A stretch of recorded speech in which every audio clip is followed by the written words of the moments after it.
मराठा आरक्षणासंदर्भात घुमवाघुमवी सुरू असल्याचा आरोप जरांगे पाटील यांनी केलेला आहे।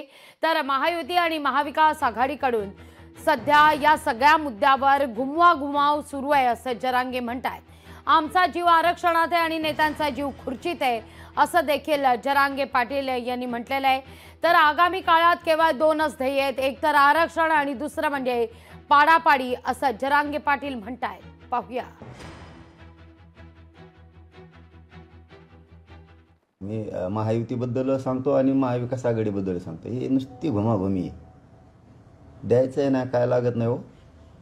द्यायचं असल्यावर काही लागत नाही। आत्ता दिलं, सर्वे समिती नसताना केंद्रीय मागासवर्ग आयोगाकडे काही बऱ्याचशा शिफारशी गेल्यात।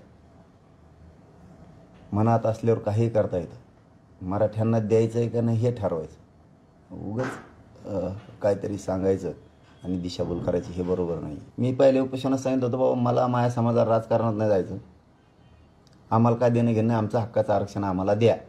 यांनी दिलं नाही तर आमच्या पुढं काय पर्याय आहे? गोरगरीब मराठ्या पुढं सांगा। आमचे लेकरं मरू द्यायचे मग बिना आरक्षणाचे आम्ही? मग आता आमचा जीव आरक्षणात आणि त्यांचा जीव खुर्चीत। ज्याच्यात आमचा जीव आहे ते आम्हाला ते मिळून देत नाहीत। मग त्यांचा ज्याच्यात जीव आहे ते मग मराठे कसे मिळून देतील त्यांना? तुम्ही आम्हाला आरक्षण मिळून द्या तर आम्ही तुम्हाला सत्ता मिळून नाही देणार। आम्ही काय करावं? पर्याय काय आमच्या पुढं सांगा, कुणीही सांगा। ह्यो पर्याय तेव्हा आम्ही करतो। काय चूक आहे समाजाची किंवा माझी?